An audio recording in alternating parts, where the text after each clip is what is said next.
Hello guys, welcome back to another video. இன்னைக்கு ரொம்ப short video. நம்ம 4.5 years old mini beast அதாவது என்னோட Bajaj RS200 வந்து ஒரு டாப் ஸ்பீட் வந்து இப்போ நான் காமிக்க போகிறேன். ரொம்ப எம்டியான ரோடு இது, ஸோ அதனால ட்ரை பண்ண போகிறேன். So don't ever try this. ரொம்ப ஹார்ஷாக ஓட்டாதீங்க. Just to show you guys நான் பண்ண போகிறேன்.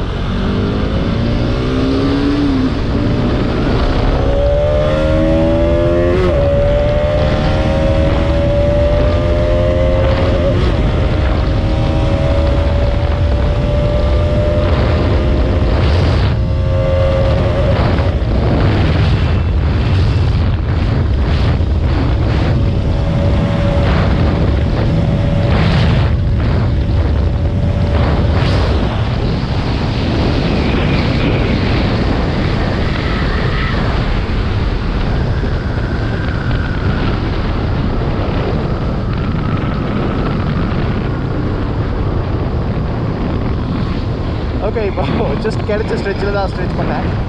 டோட்டலாக இப்போ வந்து 145 அரௌண்ட் போச்சு. பட் ஆக்சுவலி என் வண்டி வந்து இன்னும் கொஞ்சம் ஒரு 500 meters லாங்கரான ஸ்ட்ரெச் கிடச்சிருந்ததுன்னா இதில் மேக்ஸிமம் டாப் ஸ்பீட் வந்து 155 ஈஸியாக டச் ஆகுங்க. Still after 4.5 years, after so much of crashing, after so much of வண்டியில் பண்ணாத விஷயம் இல்லை. ஸோ எல்லாத்துக்கு அப்புறம் it still does 155. It's an amazing thing. I know பைக்கில் வந்து டாப் ஸ்பீட் மட்டும் எல்லா விஷயம் இல்லை, பட் ஸ்டில் இது ஒரு முக்கியமான விஷயம் டாப் ஸ்பீடுங்கிறது. ஸோ இப்போ நம்மளுக்கு காமிக்கிறதுக்காக வந்து டெமான்ஸ்ட்ரேட் பண்ணேன். never try this often unless உங்களுக்கு வந்து சேஃபாக இருக்கீங்க அப்படின்னு ஃபீல் பண்ண மட்டும் ட்ரை பண்ணுங்கள். எல்லா தயவு செஞ்சு எல்லா டைம் ட்ரை பண்ணாதீங்க. ஒன் பி டூ ஹாஸ்பிட்டல் வீட்டில் வந்து அன்றைக்கி டாப் ஸ்பீட் போகணும்னு ட்ரை பண்ணல, சும்மா ஜென்ரலாக போகும்போது வந்து ட்ரை பண்ண அந்த வீடியோ வந்து அட்டாச் பண்ணுறேன், பாருங்கள்.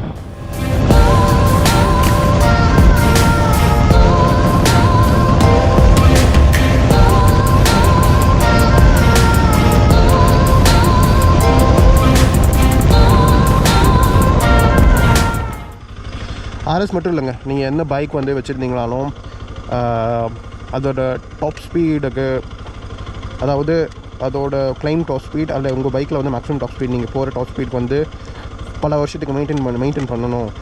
அப்படிங்கிறதுக்கு ஒரு கீயான விஷயம் வந்து ப்ராப்பரான சர்வீஸ், ப்ராப்பரான என்ஜின் மேனேஜ்மெண்ட், ப்ராப்பரான என்ன சொல்வது த்ராட்டில் பாடியிலேருந்து உங்களுக்கு ஈவன் பிரேக்ஸ்லேருந்து எல்லாம் வந்து நீங்கள் ப்ராப்பராக வச்சுருக்கணும். பிகாஸ் ஸ்லோ பண்ணிருக்கு வந்து பிரேக்ஸ் வேணும் இல்லையா. ஸோ எல்லாமே வந்து நீங்கள் ப்ராப்பராக வச்சுருக்கணும். ப்ராப்பரான கண்டிஷன் இருந்தால் கண்டிப்பாக வந்து டாப் ஸ்பீட் உங்கள் வண்டியோட இன்டென்டட் டாப் ஸ்பீட் கண்டிப்பாக வந்து போகும்.